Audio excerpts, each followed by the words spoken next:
The science and principles of muscle hypertrophy. Hello and welcome. In today's video, I'm going to deep dive into the science of building muscle, also known as hypertrophy. So if you're trying to get jacked, or just toned, or just gain some muscle, this is the video for you. This is going to be part one. This is going to be a long one. If you've ever felt overwhelmed by conflicting gym advice, you're in the right place. So I'm going to break down how muscles grow and the practical training principles that can maximize your gains. So by the end of this video, you're going to understand not just what to do in the gym, but why you're doing it. It's going to be all science-backed and also backed by real experience. A great combo, nerds plus jocks, combining to get you some gains. Adjusting the mic here. So this script is going to be casual but informative. Think of it like chatting with a knowledgeable friend. So whether you're a beginner or just starting out, or you're an experienced lifter looking to refine your approach, I'm hopefully going to have something here for everybody. I'm going to cover everything from the mechanisms of muscle growth and optimal training methods, like how hard to push each set and how many sets to do, and then to more advanced concepts like periodization, plus some key insights on nutrition and recovery. You might hear the three pillars of training and fitness is training, nutrition, and recovery. So don't worry, I'm also going to tackle some common myths and mistakes that might be holding you back. All right, so grab a protein shake, settle in, and let's get started on our probably about 20-minute journey today for part one through the world of muscle hypertrophy. Let's do it. So, the science behind hypertrophy. Before I talk about training programs and techniques, it's important to understand how muscle growth actually works. Muscle hypertrophy is essentially the process of your muscle fibers getting larger in response to the stress of training. When you lift weights or do any kind of resistance training, you create a stimulus that tells your body, hey, we need bigger, stronger muscles to handle this. Your body then adapts by repairing and reinforcing those muscles, making them a little bigger, a little stronger than before. But what is it about training that triggers this growth? Strength scientists, generally point to three main mechanisms of hypertrophy. Number one, mechanical tension. This is the tension or the force generated in muscles when you lift heavy or challenge the muscle with load. Think of the strain you feel during the last tough reps of a heavy set. That stretch and tension within the muscle fibers.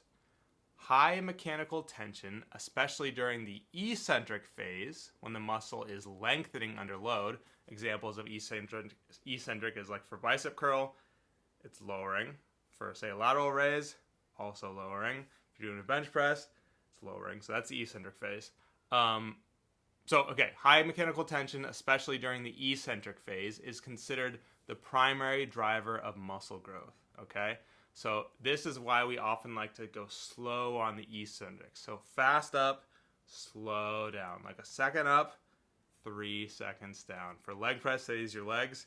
Explosive up, 2 to 3 seconds down. So that's why. Examples of that, pushing hard on a bench press or feeling the weight stretch your legs at the bottom of a squat. That is mechanical tension at work. The second one is metabolic stress. So if you ever feel the burn and pumps in your muscles during a high rep set, that swollen, tight feeling is metabolic stress. So when you perform repeated contractions, metabolites like lactate build up, blood flow increases, and the muscle cells experience a kind of metabolic pressure. So this environment can stimulate muscle growth through several pathways. For instance, cell swelling, which is the pump, may signal muscle cells to strengthen their structure, and metabolic byproducts can induce hormonal responses. I hope I'm not losing you here with all the science stuff. Higher rep, shorter rest training often increases metabolic stress. It's not as crucial as mechanical tension, but it definitely contributes. So in practical terms, Techniques like drop sets or pump work at the end of a workout leverage metabolic stress to eke out a more growth stimulus. Okay, muscle damage. So if you've ever been sore a day or two after a workout, and hopefully you have if you've worked out, you have experienced muscle damage. Intense training, especially exercises that emphasize stretching a muscle under load, eccentric movements, again, the lowering phase, or novel exercises your body isn't used to, can cause microscopic tears in muscle fibers. Your body then repairs this damage, and in the process, the muscle can grow thicker and stronger. However, muscle damage is a double-edged sword. A little muscle damage from training is normal and can coincide with growth, but chasing soreness or extreme damage is not the goal. Too much damage, in fact, can impair performance in subsequent workouts and lengthen recovery time without added benefit. So modern thinking suggests that while some muscle damage happens during effective training, it's more of a byproduct of training hard rather than a direct cause of growth. So you don't need to be cripplingly sore after every session to gain muscle. Stimulate, don't annihilate, is one thing I've heard. Okay, so in summary, effective hypertrophy training typically creates high mechanical tension in the muscles, accompanied by some metabolic stress and a manageable amount of muscle damage. Mechanical tension, lifting sufficiently heavy or hard, is king. It is the most direct trigger for growth. Metabolic stress can give an extra boost. The pump is more than just a good Instagram photo. It does have some benefits. Muscle damage will occur to some degree, but it's not something to maximize for its own sake. So when structuring your workouts, the key question is this: how can we maximize tension on the muscle fibers, get a good pump as a side effect, and do it in a way that we can recover from? Okay, now that we know what stimulates muscles to grow, let's move into the training process that harnesses these mechanisms.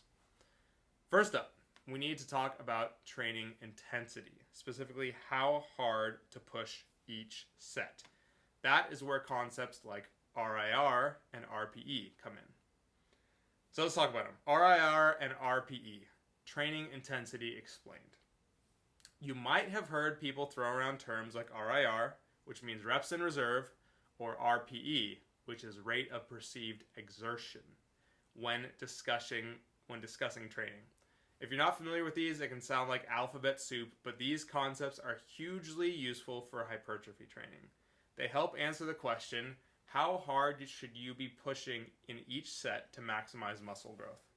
So let's define these in simple terms. RPE is rate of perceived exertion. This is basically a subjective rating of how hard a set feels, usually on a scale from 1 to 10. So in the context of lifting, RPE 10 means it was all out. I could not possibly have done another rep with good form. RPE 9 means I maybe had one more good rep in me. RPE 8 means I had about 2 more reps, and so on. So an easy warm-up might be RPE 5 or 6, which means several more reps can be done. All right, RIR is reps in reserve. So this is closely related, but it's even more straightforward. It's the number of reps you could have done at the end of a set, if you absolutely have to. So, for example, if you stop a set of dumbbell curls and realistically you could have squeaked out 2 more reps before failure, that's 2 RIR, okay? Often we use these terms interchangeably with RPE in hypertrophy discussion, because if you had 2 reps in reserve, that corresponds to about RPE 8, since you were 2 reps shy of the max. Okay, so why do these matter? Because research and experience show that to stimulate muscle growth, you need to work your muscles with a high level of effort, near their capacity, but you don't necessarily need to hit absolute failure on every set. So in practice, there's a sweet spot in training intensity, typically within about 0 to 3 RIR, or RPE of about 7 to 10. So in this zone, the weight is challenging enough to recruit the largest, strongest muscle fibers and generate lots of mechanical tension. Those final few challenging reps are often called the effective reps because they're doing the most to stimulate hypertrophy. So if you stop a set with 5, 6, 7 reps in reserve, say you do 10 easy reps, but you could have done 17, you are certainly undercutting your gains. The effort is way too low to maximally recruit and fatigue the muscle fibers that trigger growth. To put it this way, curling a very light weight for just a few easy reps is not going to signal your biceps to grow, obviously. On the other hand, taking every set to RPE 10 to failure can be a double-edged sword. So no, you do not need to train to failure on every set. So yes, you've definitely recruited all the muscle fibers by that point. You've hit the limit. But going to failure, especially on big compound exercises, generates a lot of fatigue and muscle damage relative to the extra stimulus it provides. So if you deadlift to the point where the bar literally drops because you cannot lift it another inch, you've hit failure. But you might be so exhausted and sore the next days that your overall training volume suffers, or you risk injury with form breakdown. So the trick is to train hard, but not necessarily to failure every set. Staying around 1 to 3 reps shy of failure, so RPE 7 to 9, on most sets seems to maximize hypertrophy while managing fatigue. In practice, that means the last rep you perform in a set should be tough. It should be slow, your bar path or machine path, whatever you're lifting, should be slower than the other reps. Your face might change, but you stop just before your form goes out the window or the weight won't move. So you leave a rep or two in the tank. This is one option. So here's a quick example. Say you're doing a set of 10 squats. At rep 8, it's getting really tough. Rep 9 is an absolute burner. Your legs are on fire. You push through with effort. You think you might be able to do one final rep if you really had to, but it would be ugly. Your form would break down. So at that point, stopping at 9 reps would be about 1 RIR, rep in reserve, which would be about RPE 9. So you gave a maximal stimulus without actually collapsing under the bar on rep 10. So that is a great set for hypertrophy. You pushed hard enough to recruit the muscle fully, but not so hard that you'll be destroyed for your next exercises. Okay, so how to use RIR or RPE in training. It takes a little practice to estimate your reps in reserve accurately. Beginners often misjudge. Sometimes they stop way too early because it felt hard, but they actually had 5 more easy reps in them. Or occasionally they overshoot and hit failure unexpectedly. So with experience, you'll learn to gauge your effort. One approach is to occasionally test yourself. Take a set to true failure with safety in mind, preferably on a machine or an isolation exercise. Don't do this with a squat or deadlift. So take a set to true failure to learn what that really feels like so you'll know when you're close in the future. Most well-designed hypertrophy programs these days use the concept of leaving a few reps in reserve on most sets and perhaps going to failure sparingly. Okay, so when should you go to failure? You might choose to hit failure on the last set of an exercise or on smaller isolation moves where the fatigue cost is low, like bicep curls, leg extensions. Failing on a curl doesn't carry the same injury risk or systemic fatigue as failing on a squat. Pushing to failure can ensure you've truly exhausted the muscle fibers. Just use it like a spice, not the main course. Also, RPE, rate of perceived exertion, is useful for auto-regulating your training. Some days you come in and the weights just feel light. Your RPE for a given weight might be lower, meaning you can do more. Other days, 100 pounds feels like 120 pounds due to poor sleep, stress, whatever. Your RPE for that weight is higher. It feels harder. So by targeting an RPE instead of a specific weight, you adjust the load to your daily condition. So for example, if your program says bench press 3 sets of 8 reps at RPE 8. One week that might be 80 pounds, but if you're a bit fatigued the next week, maybe it's 75 pounds for 8 reps. So this way you still train at the right effort level to grow without either undertraining or forcing a weight that day that makes you overshoot to RP 10 when you didn't intend to. Okay, some key takeaways. Aim to train most of your sets in that effective effort zone, so roughly 0 to 3 RIR. Make the last few reps count for sure. If you finish the set and feel like you could have easily done 5 or more reps, increase the weight next time or push for more reps. Conversely, if you're hitting failure unintentionally on every set and your form is breaking down, consider backing off slightly or stopping just shy of that point so you can get more total quality sets in. This approach will maximize mechanical tension on the muscle with sufficient intensity while allowing you to do enough volume, which, speaking of volume, is our next big topic. Okay, so we have established we need to push ourselves hard, but not necessarily obliterate ourselves each set. Now, how much total work do we need? So let's talk about training volume and the intensity of your weights. Optimal training volume and intensity for muscle growth. Okay, so when it comes to hypertrophy, two of the most important program variables are volume and intensity. We often hear these terms, so let's clarify what they mean and how to optimize them for muscle growth. Training volume generally refers to the amount of work you can do. It can be quantified in different ways, total reps, total weight lifted, etc., but in practical hypertrophy terms, we often count hard sets per muscle group per week. A hard set means a set taken near that hypertrophy effort zone, so close to failure as I discussed. Volume is a huge driver of hypertrophy. Up to a point, more sets equal more stimulus equals more growth. But there's a catch.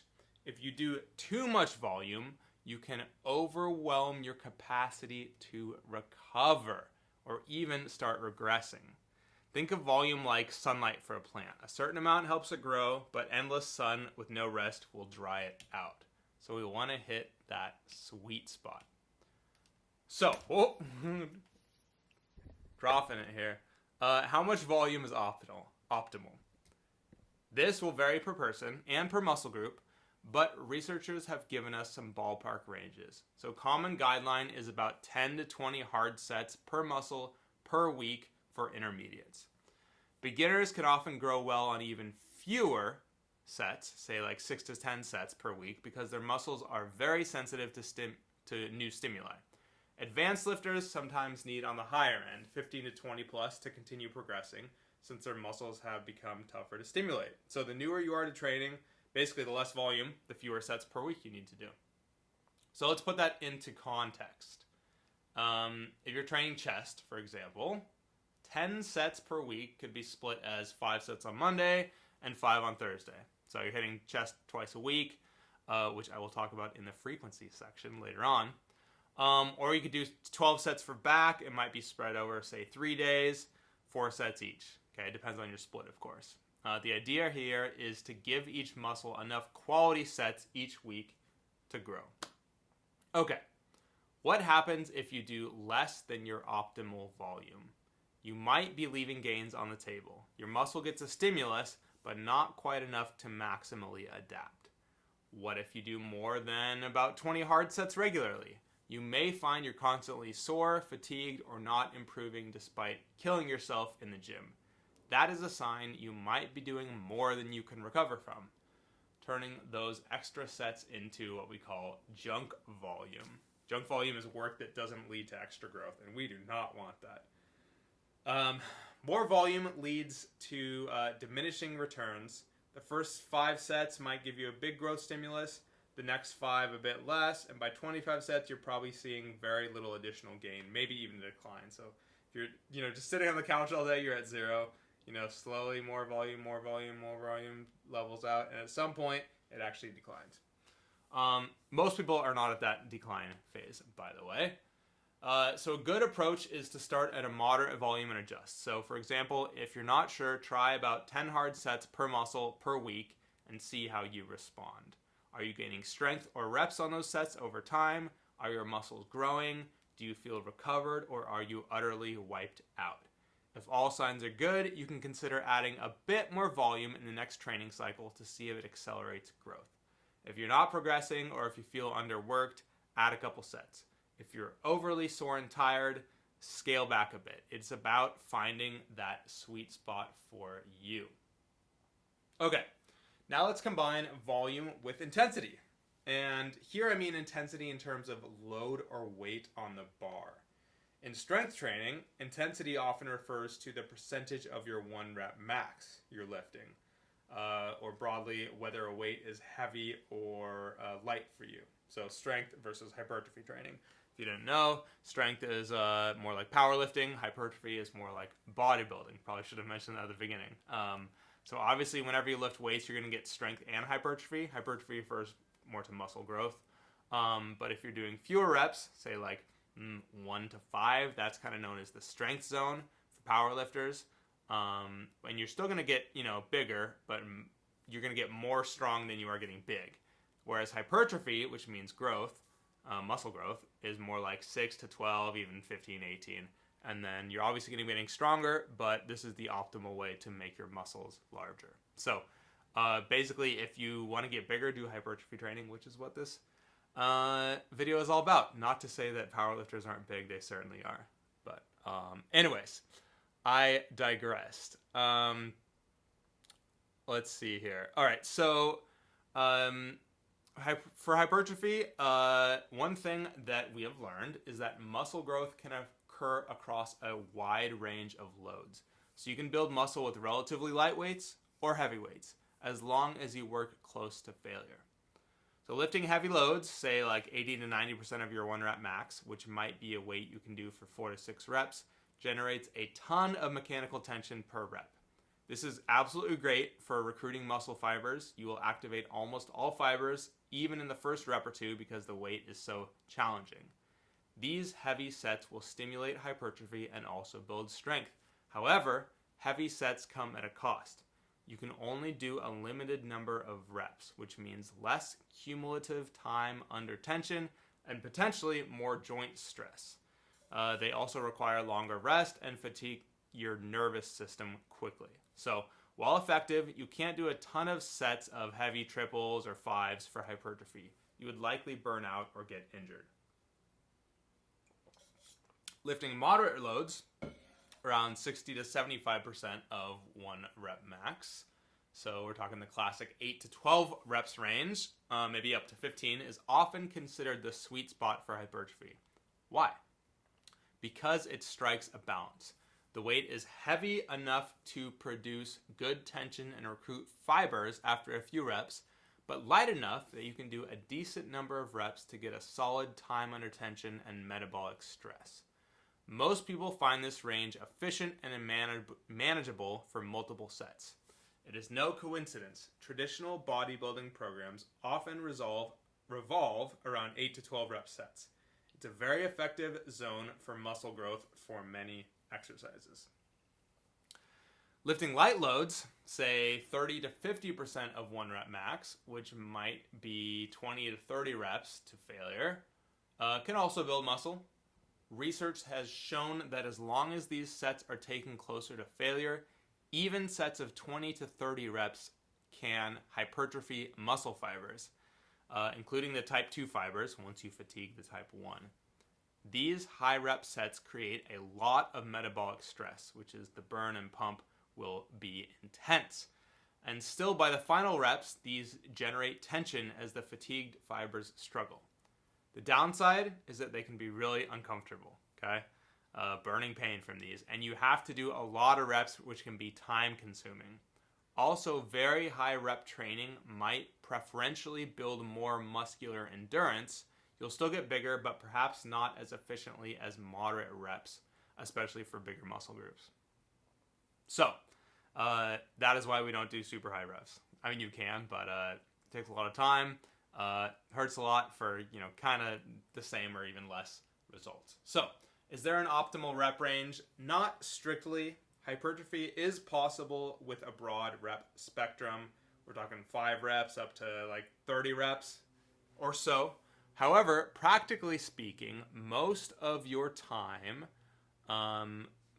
time, if you're working in the 6 to 15 rep range, that's a good idea for hypertrophy. Okay, this rep range marries mechanical tension and metabolic fatigue nicely. You can certainly include some heavier work, like 5 to 6 reps, and some higher rep sets, 15 to 20 for variety. In fact, doing a mix might ensure you hit the muscle fibers in different ways and keep training fun. For example, you might do heavy sets of 6 on squats, 5 or 6, 7, and then build overall strength and tension, but later do sets of 15 on leg press to flush the quads with blood and squeeze out every ounce of fatigue. Both of these will contribute to growth. So remember, regardless of rep range, the set needs to be challenging, so high effort, RPE 8 to 10, to be effective for hypertrophy. Doing 30 reps with a very light weight that you could have done 60 reps with is largely a waste of time, junk volume. Conversely, a triple at 3 reps that wasn't actually close to your max, like a casual 3 reps at 70% of your 1 rep max, is also not stimulating much hypertrophy. So, intensity, load on the bar, and effort go hand in hand. One more aspect of intensity is intensity of effort versus volume. So there's the trade-off here. If you always train to absolute failure, 0 RIR, on every set, you might find you can't do as many total sets or frequency because you're too beat up. If you always stop well short of failure, you can do a ton of volume, but each set is low quality, so not effective. The best practice is usually to keep effort high, so each set is productive, and do enough sets to accumulate plenty of stimulus, but not so many that quality drops. This is why hitting that RPE 8 to 9 zone and doing, say, 3 to 5 sets in a session for a muscle tends to work well. You are balancing intensity and volume. Okay, so to sum up this section, do enough volume to grow, but not so much that you can't recover or progress. For most people, 10 to 20 hard sets per muscle per week is a great target adjusted to your needs. Again, if you're newer to lifting, maybe on the lower side. If you're more intermediate or advanced, maybe on the high side. Use a variety of rep ranges, focusing mainly on moderate reps for efficiency. Okay, but don't be afraid to go heavier or lighter, lower reps or higher reps sometimes, as long as the effort is there. And always ensure each set counts by pushing it near to completion. Basically going close to failure or failure. Again, don't go to failure on every set, but go hard. All right, so we have talked about how much to train and how hard, but another key question is how often to train each muscle. So I'm going to explore training frequency next. The role of training frequency. How often should you train a muscle each week for maximum growth? This is the question of training frequency. In the old school bodybuilding world, a common approach was the bro split. Each muscle group, you hit each muscle group once per week, but with a ton of volume in that one session. So like Monday is chest, of course, Tuesday is back, Wednesday legs, etc. In recent years, both science and a lot of coaches have leaned towards higher frequencies, working each muscle group twice or even sometimes 3 times per week. So let's break down the reasoning and find what might work best for you. Okay, first off, what happens when you train a muscle?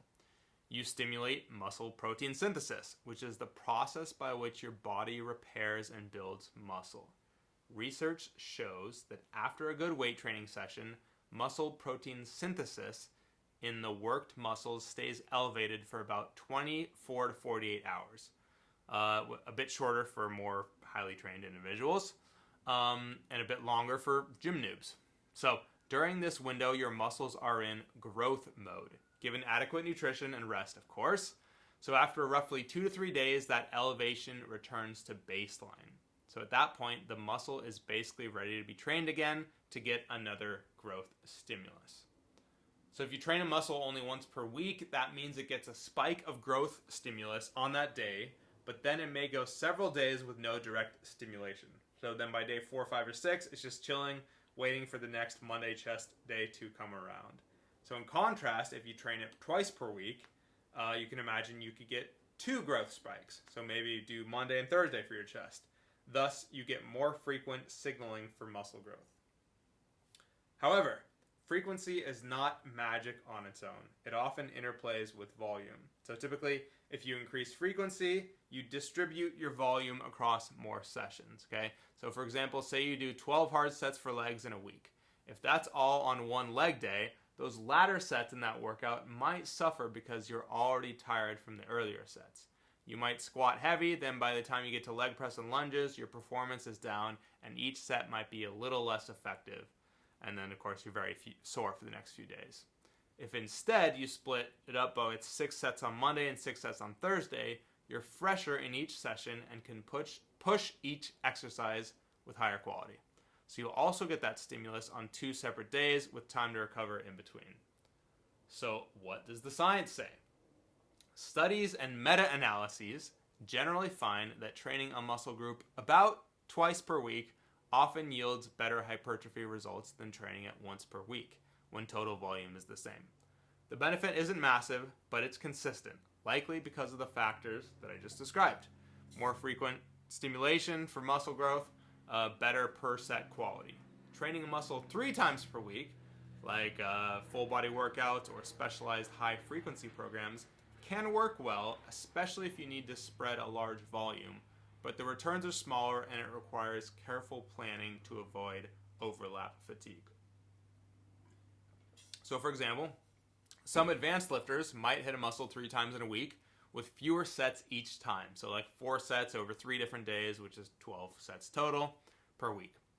This can work great for some. You get very frequent practice and stimulus. But if each session is not managed, you could also not recover if the intensity is high every time. There's an individuality here. Some people thrive on higher frequency, some prefer moderate. Here's a practical recommendation. Aim to train each major muscle at least twice a week if possible. I'm sorry. This could be via an upper-lower split, so each muscle gets hit roughly twice. Push-pull legs, most muscles indirectly get hit about twice a week, with direct work maybe once. But for example, push day trains chest, shoulders, triceps. Pull day hits back and biceps. Legs day hits legs, which is quad, hamstring, glutes, and calves. And if you do that twice in a week, everything is hit twice. So if you love full body workouts, doing full body 3 times a week hits everything 3 times. If you prefer more focus, you can do something like Monday legs, Tuesday push, Wednesday pull, Thursday legs, Friday push, Saturday pull. This hits everything twice as well. So there are tons of ways to set this up. Here are some signs that you might need to up your frequency. If you find that doing all your volume in one session leaves you extremely sore for days and you can't train that muscle again for a week, or your performance drops off a cliff by the last few sets in a marathon session, try splitting this up into 2 sessions. Most people find they actually get stronger and feel better with a bit more frequency. Also, if you're currently on a 1 body part per week routine and you've plateaued, increasing frequency and adjusting volume each day can spur new gains. Okay, but what about recovery? You might worry that training a muscle more often means it never gets to recover.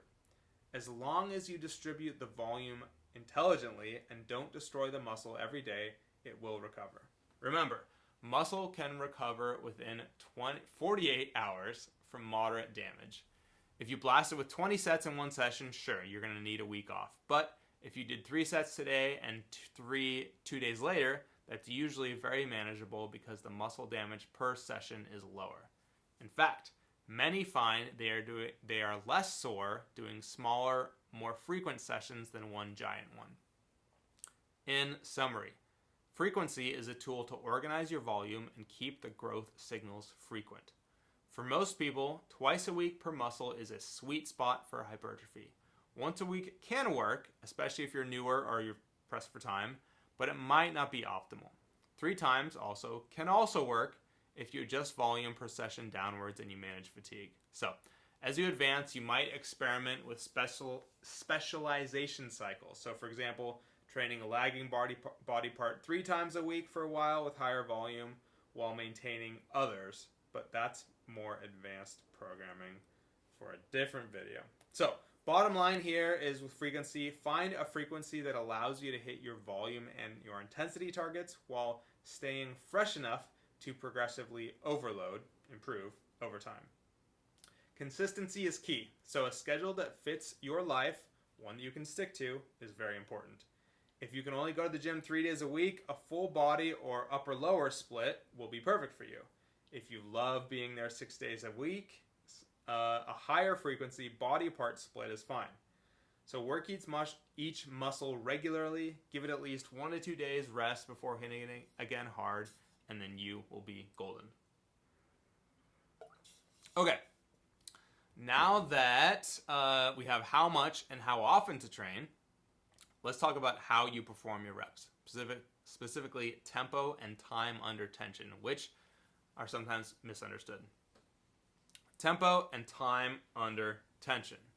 So you might have heard phrases like time under tension or been told to do slow negatives or use a certain rep tempo for best results. Let's clarify what role tempo, which is the speed at which you lift and lower the weight, plays in hypertrophy and how to use it to your advantage. Okay, time under tension, TUT, refers to how long a muscle is under strain during a set. For example, if you do 10 reps and each rep, up and down, takes 3 seconds, that's about 30 seconds of tension on the muscle. If you do 10 faster reps in 1 second each, that's only 10 seconds of time under tension. Some people have speculated that more time under tension per set could mean a greater hypertrophic stimulus because the muscle fibers are working for longer. There is some truth to this, but it's not the whole story. What really matters is the quality of tension and reaching that point of effective reps. A longer set, so more time under tension, can indeed help fatigue the muscle fibers thoroughly, but only if that tension is significant enough. So remember, mechanical tension. If you go extremely slowly with a tiny weight, you might get a long time under tension, but never actually challenge the muscle enough to recruit high threshold fibers. On the flip side, if you go super fast with a heavy weight, you might have high enough tension, but not enough total time to accumulate fatigue. And you might risk using momentum instead of muscle, doing this kind of thing. Okay, so research on tempo. The good news here is that studies show a wide range of tempos can build muscle effectively. Fast, explosive reps and slow, controlled reps both have their place. As long as you're controlling the weight, not cheating with momentum, and taking the set to near failure, the muscle doesn't seem to know the exact cadence. It responds to tension and fatigue. In fact, a major review of studies found that anywhere from about 0.5 seconds per rep up to about 8 seconds per rep yielded similar hypertrophy results. Only super slow training, like 10 seconds up, 10 seconds down, seem to be less effective for muscle growth. Probably because you have to use much lighter weights and you produce less overall tension, even if you feel the burn. So what is a practical approach to tempo? Here are a couple guidelines. Number 1, control the eccentric, the lowering phase of a lift. This is a big one. The eccentric portion of a lift, like descending in a squat, lowering the bar to your chest on a bench press, or letting the dumbbell come down in a curl, is where a lot of muscle tension and micro tears occur. Do not rush it. Typically, an eccentric of about 2 to 4 seconds is perfect for hypertrophy. You feel the muscle working as you lower, and you're not just letting gravity do the work. For example, you might count 1, 1,000, 2, 1,000, 3, 1,000 on the way down. Don't do this out loud. This also helps prevent injury because a controlled eccentric means you're not slamming into joints or connective tissue. Okay, explode safely on the concentric. The concentric lifting phase can usually be done a bit faster or more explosively with control. Think of pushing or pulling up with intent. This maximizes muscle fiber recruitment. However, explosive does not mean sloppy. You still want to maintain good form and not bounce the weight or use excessive momentum. A good cue is lift with power, lower with control. For many exercises, the concentric might take about a second, or basically as fast as you can while maintaining tension on the muscle. Next up, pause where it helps. Some lifters benefit from a short pause at certain points. For example, A brief pause at the bottom of a squat or bench eliminates the stretch reflex momentum and ensures you're using muscle force out of the hole. Pausing can increase tension because holding a weight is still tension, or pausing at peak contraction, like squeezing your biceps to the top of a curl for a second, can enhance mind-muscle connection. These are optional, but if you find that a pause helps you focus on the muscle or maintain form, definitely do it. I do a lot of this in my training. Okay, next up, avoid cheating with momentum. The issue with super fast reps is often that you end up using momentum instead of muscle through much of the range of motion. For example, if you bounce a barbell off your chest in a bench press and let momentum carry it halfway up, your pecs aren't actually doing work in that portion. The elastic rebound and your hips arching did the work. That cheats your muscle out of the game. So, while you don't have to count slow on the way up, you should ensure constant tension throughout the movement. If you catch yourself swinging or using other body parts, so like swinging your back on curls, for example, doing this kind of thing, consider slowing down or reducing the weight. Okay, time under tension per set. So generally, hypertrophy sets last somewhere between 20 to 60 seconds of tension. A huge range, I know. If you do 5 reps, it might be on the low end. So if each rep is 4 seconds, it's 20 seconds total. If you do 14 reps at 4 seconds each, that's 20 seconds. This range tends to induce both tension and metabolic stress. So if your sets are consistently like 5 to 10 seconds long, so really heavy, low rep, fast sets, you might incorporate some higher rep work for balance. If your sets are 2 minutes long, super high rep, slow sets, you might be going too light, definitely going too light. Aim for that mid-range where you feel a good muscle burn and challenge by the end of the set. Mind-muscle connection.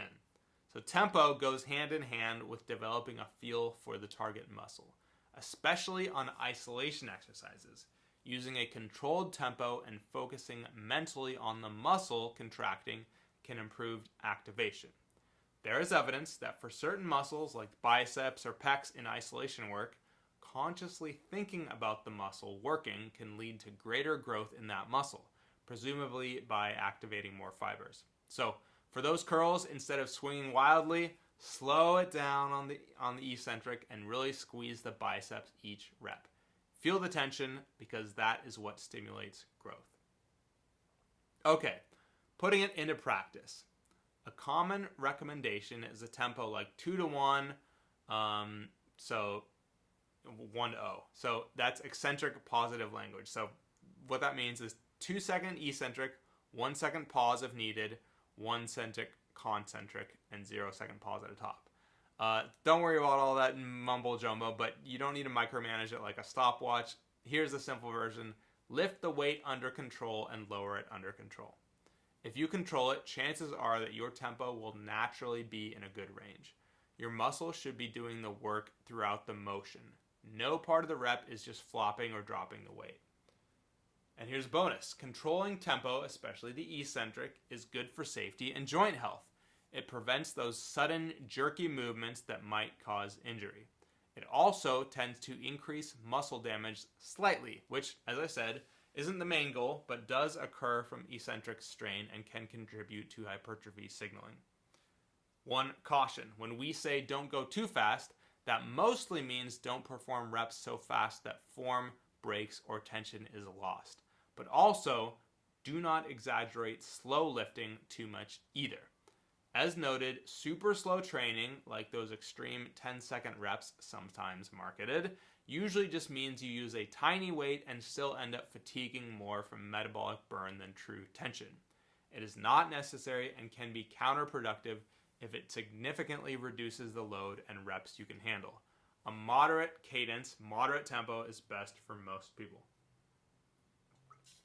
So bottom line on tempo, quality over speed. Use a tempo that allows you to maximize tension on the muscle and maintain good form. Typically, a controlled 2 to 3 second negative and a 1 to 2 second positive works great. Again, positive being the concentric, negative being the eccentric. Feel the muscle working the whole time. Your aim is to make the muscle work harder, not to finish the set as fast as possible. If you implement this, you'll likely notice better muscle engagement and a better pump as well. Okay, now that we've covered how to perform reps, let's consider which exercises to perform. Choosing the right exercises and adding variety over time is crucial for balanced muscle development and keeping your training effective. All right, exercise selection and variation. Not all exercises are created equal, and when your goal is hypertrophy, picking the right movements can make a big difference.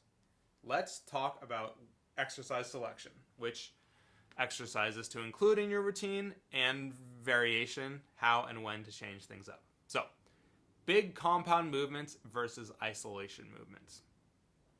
Compound exercises involve multiple joints and multiple muscle groups. Squats, deadlift, bench presses, rows, pull-ups, overhead presses, dips, etc. These allow you to move heavier weights and work several muscles at once. For hypertrophy, compound movements are fantastic for efficiently hitting a lot of muscle mass and inducing mechanical tension. For example, a chin-up will blast your lats, biceps, and even your forearms and core to some degree. A squat challenges your quads, glutes, some hamstrings, even your back and abs as stabilizers.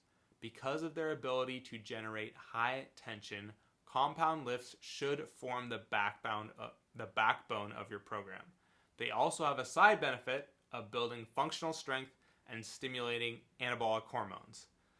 Though the hormonal spikes from single workouts are not the key driver of growth, heavy compounds do tend to make you feel systemic fatigue, which is a sign of big effort. Okay, isolation exercises. These are single joint exercises. Target one primary muscle at a time. So examples of this are bicep curls, just your elbow joint moving, leg extensions, just your knee joint, lateral raises, just your shoulder joint, mainly targeting your side delts, calf raises, tricep pushdowns, etc. These are great for focusing on a specific muscle without the fatigue of an entire system. They let you really burn out a muscle like the biceps or triceps after compounds have done the heavy lifting. So why do we need isolation movements if compound movements hit multiple muscles? Because often in a compound lift, one muscle might give out before another. For instance, in a row, your biceps might fatigue before your lats are fully exhausted, especially if your biceps are a weak link. Or in a bench press, maybe your shoulders or triceps give out and your pec still have more to give. So by adding an isolation, like a chest fly or a tricep extension after benching, you ensure the target muscle gets thoroughly worked. Isolation movements also help you address any lagging muscle groups for aesthetic or balance purposes. And for muscles like calves or side delts or biceps, isolation movements are usually the best way to get enough direct volume on them. So a balanced hypertrophy program typically combines both isolation and compound movements. Start your workout with big compound lifts. As a rule of thumb, don't always have to do this, but keep it simple. To move heavy weights and stimulate overall growth, then accessorize with isolation lifts to fully fatigue the target muscles and polish off any areas that need some extra love. Exercise selection guidelines. Number 1, choose basics that suit your body. The best exercise for a muscle is one that allows you to safely apply progressive overload while strongly working that target muscle. So for many people, classic barbell lifts, squat, bench, etc. are perfect for this. But not everyone has the same limb lengths, joint mobility, or injury history. If a big name exercise causes you pain or you just can't seem to feel the target muscle working, it is totally okay to swap it for an alternative. For example, if barbell back squats bother your lower back or knees, you might find that front squats, leg presses, or hack squats hit your quads better with less discomfort. If barbell bench always hurts your shoulders, try dumbbell presses or machine presses that allow a freer range of motion. If conventional deadlifts leave you drained and not specifically hitting the muscles you want, you might try Romanian deadlifts for hamstrings or rack pulls for back instead. There are no mandatory exercises, only mandatory movement patterns, like some kind of knee bend, some kind of press, etc. Find the movements that give you the best stimulus to fatigue ratio, which is another term meaning you get a great muscle stimulus for the amount of fatigue and joint stress it causes. Okay, you want to cover all major muscle groups and movement patterns. Ensure your routine has at least one exercise, if not more, for each major area. Quads, hamstrings, glutes, chest, back. Vertical pulling and horizontal pulling ideally. Shoulders, biceps, triceps, calves, and core. This does not mean an individual workout covers all of these, but over your weekly split, everything should be addressed. So for back, for example, you'd want a vertical pull like a pull-up or lat pull-down, and a horizontal pull like a row to hit different parts of the back musculature. For shoulders, a press hits front delts, but you'd likely want lateral raises for side delts, maybe rear delt flies for rear delts, etc. to develop balanced shoulders. Think of muscles from multiple angles. Use machines and cables to your advantage. Free weights are awesome, but machines and cable exercises are not inferior. In fact, for hypertrophy, they can be excellent. Machines often provide constant tension and isolate the muscle well, and they reduce the technical skill or stability component so you can really focus on pushing the muscle to failure safely. For example, a leg press allows you to blast your quads without worrying about balancing or your lower back giving out like in a squat. A cable curl keeps tension on the bicep throughout the whole range, unlike a dumbbell where the tension varies with gravity. So, incorporate a mix, maybe barbell bench press and a machine chest fly, barbell rows and a cable row or machine row, squats, leg extensions, etc. This mix ensures you're not missing out on any muscle fibers. One size does not fit all. Everyone has a unique structure. Some people feel their chest light up with dumbbell presses. Others feel mostly shoulders and triceps. Some love the stretch of stiff leg deadlifts and hamstrings. Others feel only their back straining. Pay attention to which exercises give you a great mind-muscle connection, a good pump, and possibly a little soreness in the target muscle. Soreness is not required, but it can tell you that an exercise hit the intended spot. Those are likely good choices for you. Exercises that only hurt your joints or you feel nothing in the muscle even after trying to adjust form might not be worth it. Find an alternative. Okay, we're going to stop there for part one. That was a lot longer than 20 minutes, but hopefully that was helpful, guys, and I will be back later with a part two. See you then.